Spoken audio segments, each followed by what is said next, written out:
제가 가끔 공항에 가서 이제 우리 딸아이도 이렇게 맞이하고 하는데 보면은 이 외국 분들이 더 이렇게 사랑을 격하게 표현하지 않습니까? 오랫동안 못 만났던 부모님들, 자녀들, 친구들 막 얼마나 반가운지 막 끌어안고 포옹하고 막 얼굴에다가 막 뽀뽀하고 막 너무 반가워서, 예. 우리도 그만큼 반갑습니다. 예. 분명한 것은요, 하나님께서 우리를 그렇게 반갑게 맞이해 주십니다. 믿으시죠? 아멘. 작년 2023년 7월에 교계에 기사화된 사건인데요. 영국의 잉글랜드 하면은 이제 주요 기독교가 바로 성공회입니다. 앵글리칸이죠. 캔터버리 대성당이 이제 주 성당인데 거기에 새로 부임한 여성 사제 한 분이 계셨어요. 웬디 달림플이라고 하는 그러한 여성 사제인데, 그분이 이제 새로 부임했으니까 소개하고자 사진을 이제 올린 겁니다. 그런데 굉장히 논쟁이 벌어진 거예요. 이 달림플이라고 하는 사제가 보통 우리 성직자들이 입는 셔츠가 있어요. 클러지 셔츠라고 그래가지고 긴 것도 있지만 이제 짧은 것도 있습니다. 그런데 이 짧은 티셔츠를 입었는데 그 사진에 찍혔는데 이 두 팔 전체가 다 태투로 그냥 카버랍이 된 거예요. 그래가지고는 사람들이 난리가 난 겁니다. 이 문신, 어떻게 이 사제가 문신을 할 수가 있는가? 막 댓글이 막 1000개가 넘게 달린 댓글이 올라왔는데, 한쪽은 성직자에게 타투는 부적절하다라고 하는 주장이 있었고, 또 한쪽은 아니 개인의 자유가 아니냐, 자기의 스타일인데 왜 그걸 갖다가 비난을 하느냐, 이 논란이 커지게 됐습니다.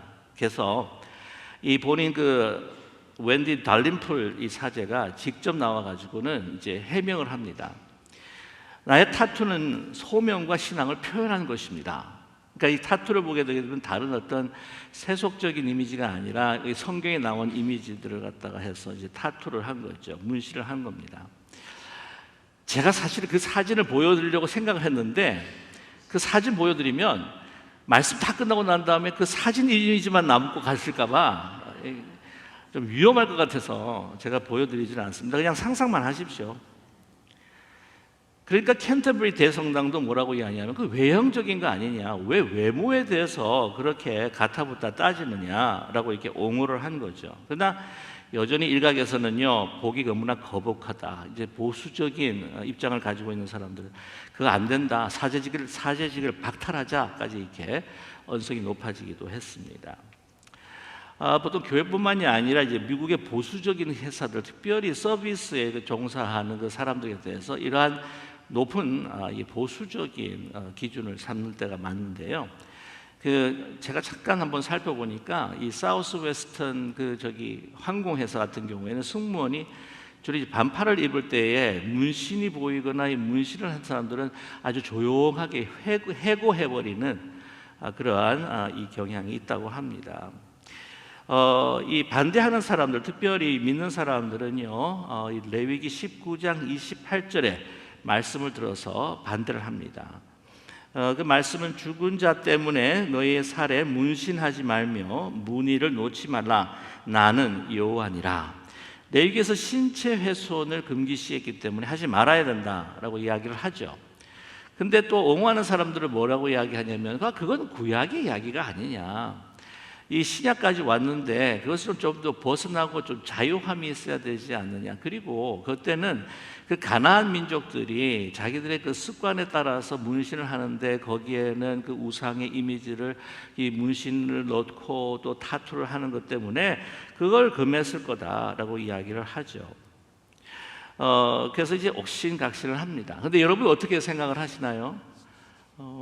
요즘 특별히 청소년 아이들, 요즘 이 타투의 붐이 불었습니다. 미국에서도 그렇고 요즘 서양 세계에서도 이 타투의 붐이 부는데, 그도 그럴 것이요. 이 스포츠 선수들, 아주 메가급의 스포츠 선수들이요, 이 나올 때마다 보면은 온 이 팔에다가 문신을 해서 나옵니다. 요즘에 미국에 온 아주 축구에 아주 엄청난 기재가 있죠. 누구죠? 레오나르도 메시. 그 메시 보면은 팔에요 다 문신입니다. 유명한 스포츠맨들 보면 다 또 문신이 그걸 막 청소년들이 막 따라하면서 요즘에요 미국의 그 MZ 세대 같은 경우에도 막 문신이 유행이라고 하는 거예요. 여러분은 어떻게 생각하십니까? 그래도 야 다른 거 아니고 그냥 십자가를 그려놓고 그다음에 거기에 비둘기 성령을 그려놓고 그거 좋지 않겠나 하는 생각을 갖지 수 있지 않겠습니까? 제가 언제 하루에 예수 사랑 해가지고는 하트 그림 모양 가지고 제 손등에다 문신해가지고 와가지고는 탁 하고 이렇게 보여드리면은 어떻게 생각하실까? 아니면 옆에다가 이렇게 십자가를 여기다 이렇게 문신을 이렇게 쫙 해가지고 나타나면은 어떠실까요? MZ 세대는 막 각광을 할 겁니다. 막 희열을 느끼면서 막 앞서 나가는 목사님이다. 근데 어르신들 같은 경우에는 김 목사가 나이가 들어가면서 정신이 나가기 시작했나 생각하지 않을까 또 그런 짐작이 됩니다. 그런데요, 한 가지 제가 좀 참고로 말씀을 드리면은 그 사람들 가운데 외국 사람들 가운데에서 요게 눈물방울 문신을 하시는 분들이 있어요. 하나, 두 개 뭐 이렇게. 근데 그게 뭐냐면 난 교도소 갔다 온 사람이다. 아니면 어떤 사람은 내가 한 사람 죽였다, 두 사람 죽였다, 뭐 이런 것을 새기는 사람들이 있다고 합니다. 그래서 참 아주 겁나죠. 그런 이야기를 듣게 되면요. 근데 어떻게 생각하시나요? 근데 왜 문신을 하나요? 그 마음의 동기를 한번 좀 살펴보면서 생각을 해보면 좋겠습니다. 보통 보면요, 자기 과시형, 자기의 표현으로서 문신을 하는 경우가 많다고 합니다. 그러니까 좀 세 보이기를 원하는 거예요.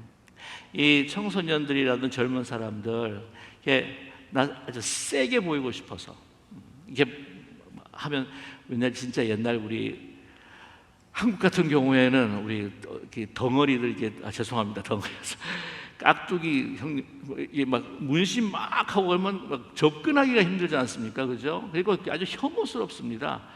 그 군대가 가면은 막 엄청나게 고통을 받고 그냥 막 많은 사람들한테 질타를 당하고 그러기 때문에 막 그 문신 지운다고 뭐 난리를 부리는 또 사람들도 있었고요. 그런데 왜 하느냐? 자기 과시형이라고 하는 거죠. 세게 보이고 자기를 강하게 표하기 위해서라고 합니다. 또 한 가지는 자기 암시형인데요. 이거를 새기게 되게 되면은 내가 그것을 계속해서 대내면서 그쪽 내가 원하는 방향으로 갈 수 있다. 예를 들자면 뭐 no pain, no gain. 내가 그 고통이 없으면 아무 얻는 것도 없다. 그걸 보면서 내가 열심히 운동해야지, 열심히 훈련해야지 하는 자기 암시형이 있을 수도 있다고 하는 거죠. 그리고 그 사람의 대상에 대해서 내가 너무 사랑한다라고 하는 것을 막 극적으로 막 표현을 하기 위해서 막 그 사랑하는 사람의 이름을 막 새기는데, 어떤 사람은 그 사람이 사랑한다고 이름을 막 새겨놓고 막 나중에는 막 때리기도 하고 막 그러잖아요. 왜? 영화 보면 말이에요. 그렇게 표현만 하지 진짜 실제로는 또 사랑하지 않는 경우를, 그리고 사랑을 버려버리는 경우를 우리는 발견하게 됩니다. 과연 그렇다고 한다면 자기중심적인 문신, 자기중심적인 타투라고 한다면 과연 그것이 마땅할까요? 오늘 본문 17절에 바울 사도가 이렇게 고백을 합니다. 내 몸에 예수의 흔적을 가졌노라 라고 말씀하죠. 이 흔적은 누구에게 보이기를 원하는 자기 과시형, 아니면 자기 암시형, 아니면 자기가 얼마나 헌신된 사람인지를 보여주시고자 하는 그런 스타일, 자기 만족을 위한 그런 흔적이 결코 아니라는 거죠. 오늘 본문의 흔적이라고 하는 말, 다시 한번 헬라 원어를 살펴보면 여러분께서 많이 들어보셨던 말이죠. 스티그마타라고 하는 단어입니다. 복수형인데 단수는 스티그마입니다. 그런데 본래 오늘 이 본문의 그 원문, 헬라 원문을 보게 되면은요, 스티그마타 토 크리오 예수, 그렇게 원문에 나와 있습니다. 그러니까 해석을 하게 되게 되면은 주 예수의 흔적들이라는 거예요. 스티그마타, 흔적들, 복수예요. 근데 저희 한국어 성경을 보게 되면 예수의 흔적으로만 번역이 되어 있습니다. 자, 그런데 여기에서 이 흔적이라고 했을 때 주 예수의 흔적 하면 우리에게 암시해 주는 것이 있습니다. 예수님께서 바울의 뭐라고요? 주인이시라는 것이죠. 주, curious라고 하는 단어를 사용하고 있습니다. 말하자면 그 당시에 있어서 이 노예들에게는요, 불에 그 인장을 달고 가지고는 낙인을 탁 하고 찍습니다. 누구의 소유다라고 하는 거죠. 누구의 노예다라고 하는 증표입니다. 여러분 잘 아시다시피 카우보이들 보게 되게 되면은 어떤 자신의 그 목장에 속해 있는 소다라고 하는 것을 표시하기 위해서 어떻게 합니까? 그 인장에 불을 달고 가지고는 그 엉덩이에다가 소에다가 탁 하고 찍지 않습니까? 그게 내 소유라고 하는 거죠. 여기서 바울이 이야기하는 자신이 예수의 흔적을 가졌다라고 하는 것의 가장 첫 번째 중요한 의미는 무엇이냐면 나는 예수의 노예답니다. 예수님께서 나의 주인이시고 나는 노예다. 그 흔적이 어떤 흔적이며 그 흔적이 어떻게 생겼는지 그게 관계없이 제일 중요한 의미가 뭐냐면 나는 예수에게 속한 사람, 나는 예수의 말씀에 따라서 우리는 죽고 살고 하는 사람, 나는 예수의 노예입니다 라고 하는 증표입니다. 그리고 그것을 보면서 다른 생각하지 않아요. 그것을 보면서 이 흔적을, 예수의 흔적을 보면서 그것이 무엇인지를 말씀드리겠지만 흔적을 보면서 다시 상기하는 겁니다. 나는 내가 마음대로 할 수 있는 사람이 아니다. 그 흔적을 통해서 나는 예수님에게 속해 있는 자다. 나는 노예다. 그런 분명한 정체의식을 가지고 그거를 증거 삼은 바로 예수의 흔적이지요. 자, 근데 이 흔적, 이 스티그마타라고 하는 이 흔적은 어떤 것일까? 보통 우리 스티그마라고 이렇게 이야기할 때 카톨릭에서 이야기하는 이 성흔을 이야기할 때가 있습니다. 성흔이라고 하면 갑자기 여기서 고통을 느끼고 손바닥에서 발에서 고통을 느끼면서 여기에서 막 피가 흐르는 그 성흔이라고 하는 기적적인 그 사건들을 이 카톨릭에서는 전통적으로도 믿고 있고 그 사건들을 기록하고 있습니다. 이 현상이 제일 먼저 생겨났던 어떤 그 기록을 보게 되게 되면은 성 프란시스코, 그 아시스에 있는 성 프란시스가 시작이었다라고 그렇게 기록하는 경우가 있습니다. 그래서 이 성은 이 외상으로 생기는 이 성은 그것일까? 결코 그것이 아니라고 하는 것이죠. 지금 이 사도 바울이 말하는 예수의 흔적이라고 하는 것은 그 사도 바울이 사역을 하면서 복음을 전하면서 가졌던 박해와 핍박 가운데 생긴 몸의 상처들, 그 상처들을 의미하는 것입니다. 수많은 고통과 고난을 당한 사람이에요. 잃어버린 영혼을 위해서 그리스도의 복음을 가지고 사랑을 전하다가 정말 많은 고통과 박해를 받았습니다. 특별히 동료 유대인에게 얼마나 많은 핍박을 받았는지 그 고통이 이루 말할 수가 없었습니다. 그가 당한 고난을 고린도 후서 이 12장에서 계속해서 고백을 하고 있는데 정말 수많은 위험들이 있었죠. 수많은 매를 맞았습니다. 돌에 맞았습니다. 굶었습니다. 목말랐습니다. 춥고 헐벗은 속에 수없이 많았습니다. 뿐만 아닙니다. 산의 위험과 강의 위험과 바다 위험과 도적의 위험으로 이래서 목숨을 잃을 뻔도 했었습니다. 여러분, 그가 죽음에까지 이르렀습니다. 여러분이 너무나 잘 아시는 갈라디아의 지역에 위치한 도시의 루스드라에서 그는 돌로 맞아서 죽었습니다. 사람들이 죽었다는 것을 확인했어요. 성 밖으로 내버렸습니다. 그러나 하나님의 은혜와 능력으로 다시 살아나지 않습니까? 한번 생각해 보세요. 그 많은 사람들이 돌을 맞았다고 하면 다 여기가 찢어지고 막 난리가 나지 않았을까요? 엉망진창이었을 겁니다. 코가 부러지고 코는 일그러지고 입은 찢어지고 눈 한쪽으로 상하고 부러진 팔다리를 다시 이었지만은 그때 당시 무슨 성형수술이 많이 발달했을까요? 정형수술이 많이 발달했을까요? 다시 이었지만 이것이 잘못 붙어가지고 또 행동하다 보니까 막 구부러져 있었을 때가 있었겠죠. 제가 중학교 때 짝꿍이라 그러나요? 그 친구의 팔이 그렇게 못 사는 그 아주 가난한 집안의 친구도 아니었습니다. 얼마만큼 사는 친구였어요. 근데 이 팔이 이렇게 굽어져 있는 거예요. 물었습니다. 왜 그렇게 됐느냐? 자기가 초등학교 때 팔을 부러뜨렸는데 이것을 그냥 그 접했는데 이게 잘못 접해가지고 이렇게 붙어가지고 이렇게 구워졌다는 거예요. 그 당시에도 그랬다고 한다면 바울 사도 시대 때는요, 막 돌을 맞아가지고는 막 부러질 뿐만이 아니고 여기에 막 찢어지고 깊이 패이는데도, 여러분 아시겠지만 그때마다 어떻게 해야 됩니까? 이게 기부야 되지 않습니까? 아니면 이게 오픈 상처로 인해 가지고는 이 난다 할지라도 다 열려 있고, 그러니까 정말 코 부러지지, 코는 일그러지지, 입은 찢어지지, 부러진 팔다리, 성한 군데가 없을 거예요. 치유와 회복을 해서도 찬바람이 오고 비가 오면 막 관절이 막 쑤실 겁니다. 우리 어르신들 좀 그런 경험이 있잖아요, 그렇죠? 몸 전체가 예수의 흔적들이라고 하는 거예요. 흔적들.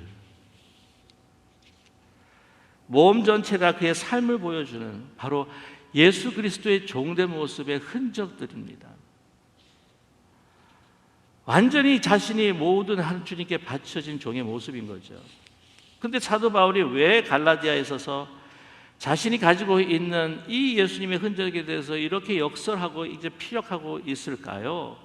왜냐하면 갈라디아 가운데 그 성도들 가운데 참 이 흔적에 대해서 미혹되고 혼돈돼 가지고 넘어지는 사람들이 있었습니다. 그게 뭐냐면은 바로 이 몸의 흔적, 유대인들의 그 종교적인 그 신앙적인 관습으로 내려오는 할례가 문제였죠. 그 당시 그 초대교회, 이방 초대교회에 있었던 그런 성도들에게 이 예루살렘에서부터 오는 그 유대주의자들이 있습니다. 예수를 믿는다 하면서도 이 유대교의 전통을 지켜야 된다고 그렇게 주장하는 사람들을 유대주의자라고 그렇게 이야기해요. 그들은 예수 그리스도를 믿음으로 구원한다고 하는 순수한 복음에서부터 변질되어 있는 사람들이었습니다. 뭐라고 이야기하냐면, 너희들이 구원을 얻기 위해서는 예수를 믿는 것도 마땅하겠지만, 그러면 완전한 구원이 이루어지지 않는다. 너희들이 행함을 통해서 특별히 할례를 받아야 된다. 그래야 구원이 완성이 되는 것이야. 그렇게 이야기하는 거예요. 예수님께서도 유대인으로서 할례 받았지 않았소? 그렇게 이야기하는 거죠. 할례를 받아. 근데 왜 이렇게 할례라고 하는 몸의 흔적을 강조를 하고 있느냐? 그것은 이 유대주의자들의 아주 이기적인 그 마음의 동기 때문에 그렇습니다. 오늘 말씀을 보게 되면은 12절의 말씀 있죠. 13절의 말씀. 무릇 육체의 모양을 내려 하는 자들이 억지로 너희로 할례 받게 함은 저희가 그리스도의 십자가를 위하여 핍박을 면하게 할 뿐이라. 13절, 할례 받은 저희라도 스스로 율법은 지키지 아니하고 너희로 할례 받게 하려 하는 것은 너희의 육체로 자랑하려 함이니라. 자, 첫 번째, 자꾸 할례를 받으라는 거예요. 그 자기의 할례를 갖다가 주장하면서 당연성을 이야기하는 거죠. 나는 할례 받았다. 그래서 유대인처럼 유사한 그러한 삶을 살아가고 있기 때문에 예수 그리스도를 따르는 그리스도인이라고 하는 거의 이미지를 벗어나서 이 핍박을 면할 수 있는 하나의 방편이 된다고 하는 거죠. 핍박을 면하기 위해서. 안 그러면 계속해서 핍박을 받으니까. 뿐만 아니라 그들을 할례시킴으로 인해서 그들의 육체로 자랑하게 한다. 이게 뭐냐면 이 유대주의자들이 유대 공동체에 있는 지도자들과 유대 사람들에게, 보세요, 내가 이 이방인들이 지금 그리스도를 믿고 있는데 그 사람들을 데리고 할례를 내가 시켰습니다. 그러니까 이 사람들 한번 보시면 내가 얼마나 그래도 유대교회 예수를 믿긴 하지만 내가 얼마나 유대교회에 헌신하고 있는 사람인지 여러분 아시지 않습니까? 자, 보세요. 그 사람들에게도 영향력을 주죠. 영향력인 사람으로 비추입니다. 뿐만 아니라 이 사람들에게도, 유대 사람들에게도 내가 아주 유대교를 그래도 지키고 있는 그러한 사람이라고 하는 것들을 보여주면서 계속해서 교제하면서 그 핍박에서 면하게 되는 거죠. 자기 중심적인 거예요. 이 할례라고 하는 것을 뭐로 사용을 한다? 자기 중심적인 유익과 자기 중심의 이익을, 영향력을 위해서 사용을 했다고 하는 거예요. 그걸 반박하고 있는 것입니다. 그러면서 그들은요, 율법을 지키지도 않아요. 주님께서 말씀하신 그러한, 예수 그리스도께서 말씀하신 그 말씀도 지키지를 않습니다. 자신의 핍박을 피하고, 또한 이 사람들에게 영향력을 준 나는 그래도 유대교를 지키는 너희들과 함께 동등한 위치에 있는 사람들, 이거를 자꾸 밝히려고 하는 자기 중심적인, 예수 그리스도를 믿는다, 하나님을 우리가 경배한다, 하지만 그거는 다 그냥 허울뿐이요. 그 중심에는 자기 중심적인 유익을 위해서 모든 것들을 행하고 그들은 모든 일들을 처리하고 있습니다. 여러분, 우리의 말과 행동, 우리 자신을 한번 살펴볼까요? 우리 말과 행동, 그리스도를 위한 것이다, 우리가 하나님을 위해서 예배를 드린다 라고 이렇게 말하지만, 혹시 이 예배나 하나님 앞에 드리는 봉사나 이것이 나의 어떤 유익을 위해서 최소한의 투자를 통해 최대한의 축복과 최대한의 이익을 우리가 끌어내고자 하는 우리의 마음이 혹시 있지 않나요? 진정 우리가 예수 그리스도의 종으로서 예수의 흔적을 가지고 살아가는 사람들인가 한번 우리 자신을 한번 살펴볼 필요가 있습니다. 여러분, 한 여집사님이요, 남편의 그 반대도 불구하고 끊임없이 교회를 나옵니다. 피해박과 박해가 이루 말할 수가 없어요. 그런데 하루는 목사님을 찾아와서 상담을 요청했습니다. 목사님, 참 큰일이 생겼습니다.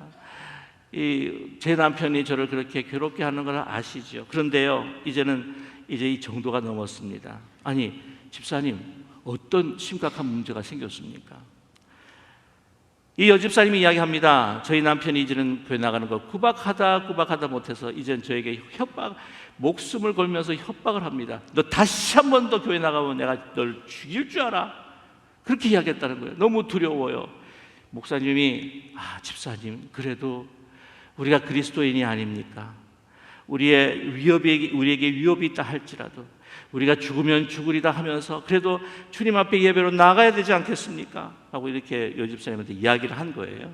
우리는 그리스도의 제자요, 그리스도의 종이다, 이렇게. 그런데 이 여집사님이 하는 이야기가, 근데요, 그것만이 문제가 아니고요, 제가 한 번이라도 더 이상 나가게 되게 되면 나만 죽일 뿐만 아니라 목사님도 죽이겠답니다. 목사님이 잠시 침묵을 하더니, 기도를 하더니 집사님에게 이야기합니다. 집사님, 혹시 다른 교회를 찾아보시는 게 어떠실까요?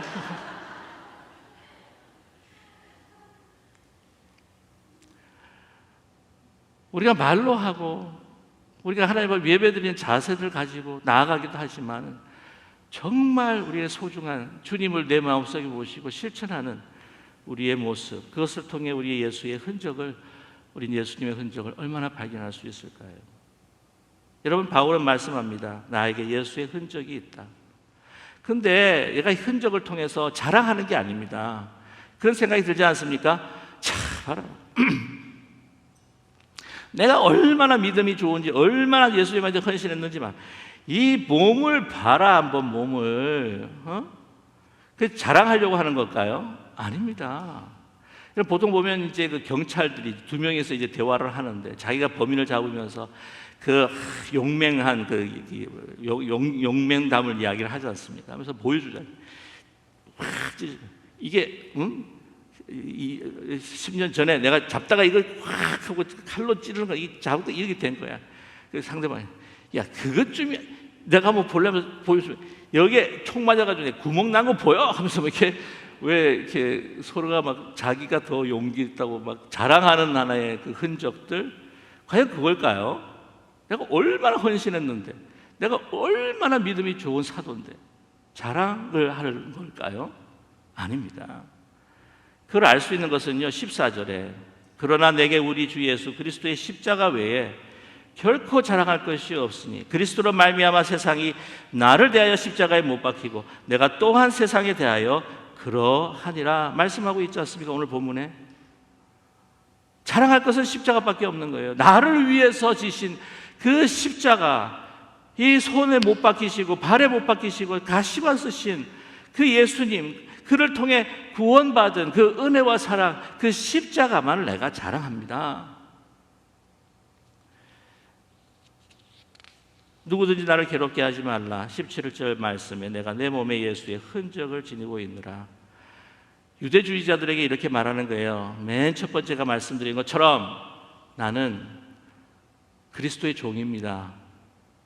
그 그리스도의 종이라고 하는 건 나는 매일매일 확인하고 있습니다. 뭐로 확인하냐면은 내가 받은, 주님을 위해 살다가 받은 모든 이 흔적들, 그걸 보며 나는, 그래, 나는 그리스도의 종이다. 끝까지 그리스도가 죽으라 하면 죽고 살라면 사는 존재다. 그거를 상기시켜 나가는, 상기시키는, 그것을 계속해서 내가 기억하는, 나는 예수의 종이다.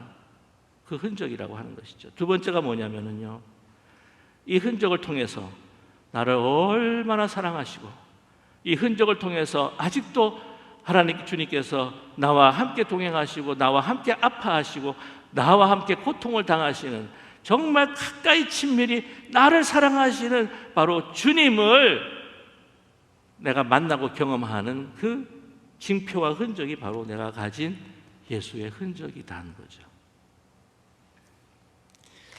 예수님께서요, 부활을 하셨습니다.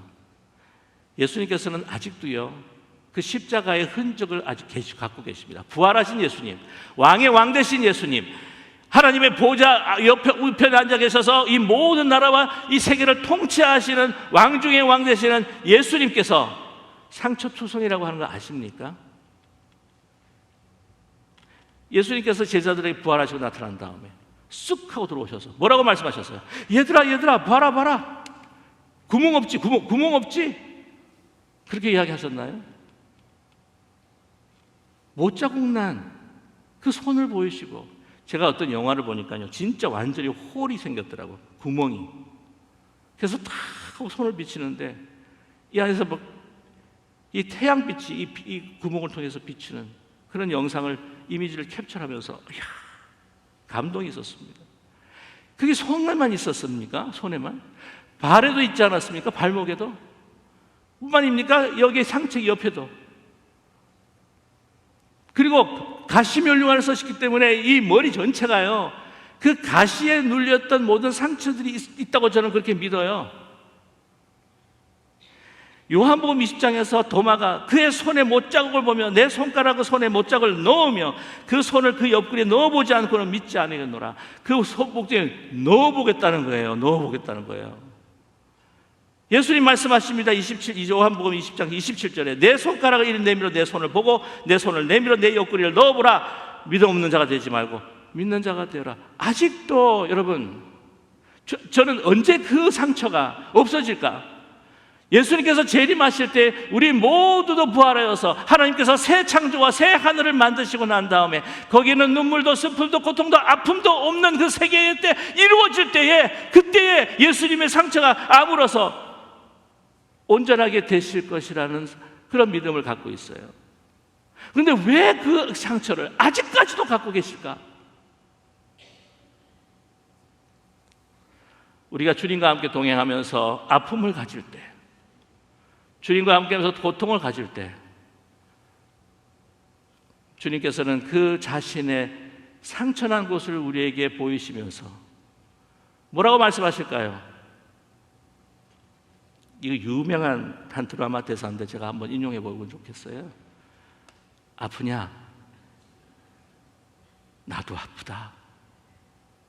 아프냐? 그뿐만 아니라 아프냐? 나는 더 아프다. 고통스러우냐? 내가 그 고통을 안다. 나는 너보다 더 고통스럽다. 그 손을 보여주시면서 우리에게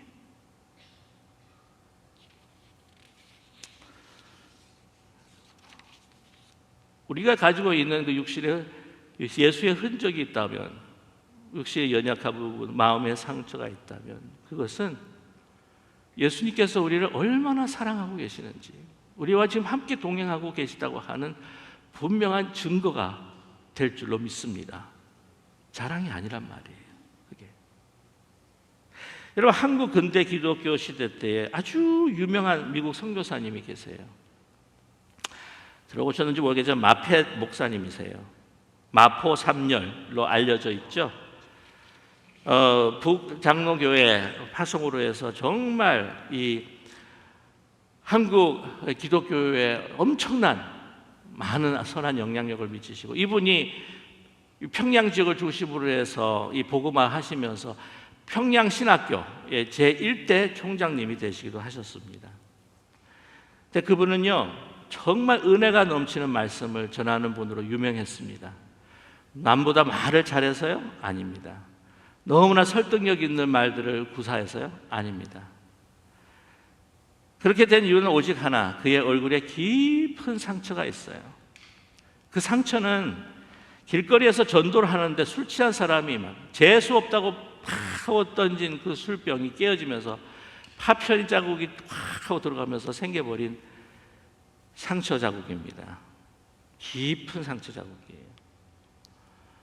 근데 그 상처를 가지고 말씀을 전할 때마다 그는 이렇게 말씀하셨다고 합니다. 이 상처는 자신이 얼마나 헌신적인 사람인가 하는 것을 나타내는 것이 결코 아닙니다.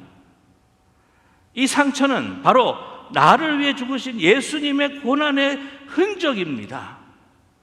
라고 말씀을 전하셨다고 합니다. 많은 큰 은혜들을 받았죠.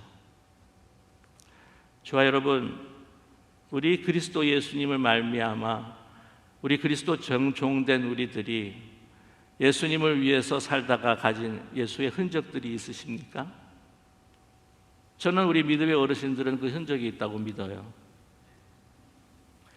교회를 위해서 봉사하시고 전도에 힘쓰시고 주님을 섬기다가 몸도 상하시고 관절에도 막 힘들어지시고 약해지시고 어떤 때는 이곳에 정말 힘들어가지고 손을 잘 못 쓰실 때 너무 이렇게 봉사하다가 손이 힘들어서 쓰지를 못하시는 분들도 계시고 또한 선교여행을 갔다가 갑자기 또한 이게 어려움을 당하셔서 정말 수술을 하셔서 병원에 입원하시는 경우도 있으셨고 그뿐만이 아니고 누가 정말 아픈 소리를 하고 정말 너무나도 말도 안 되는 힘든 소리를 했는데도 불구하고 대받아치면 마음의 상처를 가지고 주님을 떠날까 봐 가슴에 묻으면서 아무 말도 못 하시면서 마음속에서 그 아픔을 끌어안고 견디시는 마음의 상처를 가지신 분들도 계시겠죠. 어떤 상처들이 우리에게 있을까요? 제가 아는 목사님 가운데 정말 우리 동기들 가운데 최고로 건강하셨던 분이셨어요. 근데 제가 객관적으로 바라봐도 참 힘들게 어렵게 주님을 섬기면서 그 많은 어려움과 스트레스가 있는데도 항상 늘 허허허 웃음을 내주면서 절대 나쁜 이야기 하지 아니하고 그러면서 가운데에 그렇게 건강했던 분이 44세 폐암으로 뭐 담배를 피우실 분도 아닌데도 뭐 당연하죠. 그건 돌아가시고 목회하다 아픔과 병을 드시는 또 목사님도 제가 바라보게 되고 교회를 섬기고 하나님을 섬기다 어려움을 당하신 또 장로님들, 권사님들 그런 예수의 흔적들을 가지고 계시는 분들이 있습니다. 저와 여러분, 우리가 세월이 지나가면서 어쩌면 더 많은 예수의 흔적들이 하나하나 생기겠죠. 그런데 그 예수의 흔적은 무엇의 증거입니까? 내가 얼마나 헌신했는지, 내가 얼마나 믿음이 좋은지를 나타내는 그런 흔적이 아니에요. 그 흔적을 통해서 주님께서 나를 얼마나 사랑하시는지, 아직도 부활하시고 승천하시고 왕이 되셨는데도 아직 그 상처를 자신의 몸에 가지시고 우리에게 보여주시면서 아프니 나도 너와 함께 너무 아프다. 고통스럽니 나도 너와 함께 너보다 더 고통스럽다. 다가오셔서 우리를 위해 얼마나 사랑하시는지 보여주시는 예수의 흔적이라고 하는 것을 여러분 잊지 않는 우리 모두가 되기를 간절히 소망합니다. 날이 갈수록 주님 앞에 가까이 가는 날이 더 우리에게 다가올수록 저와 여러분 주님 가지고 계신 그 흔적과 함께 우리도 삶 속에 예수 그리스도의 흔적으로 우리 가정과 우리 교회와 우리의 이웃에게 그리스도께서 그들을 얼마나 사랑하시는지 그 예수의 흔적으로 나타내 주시는 그 은혜와 사랑을 전할 수 있는 저와 여러분 되시기를 주님의 이름으로 간절히 축원합니다. 기도하겠습니다.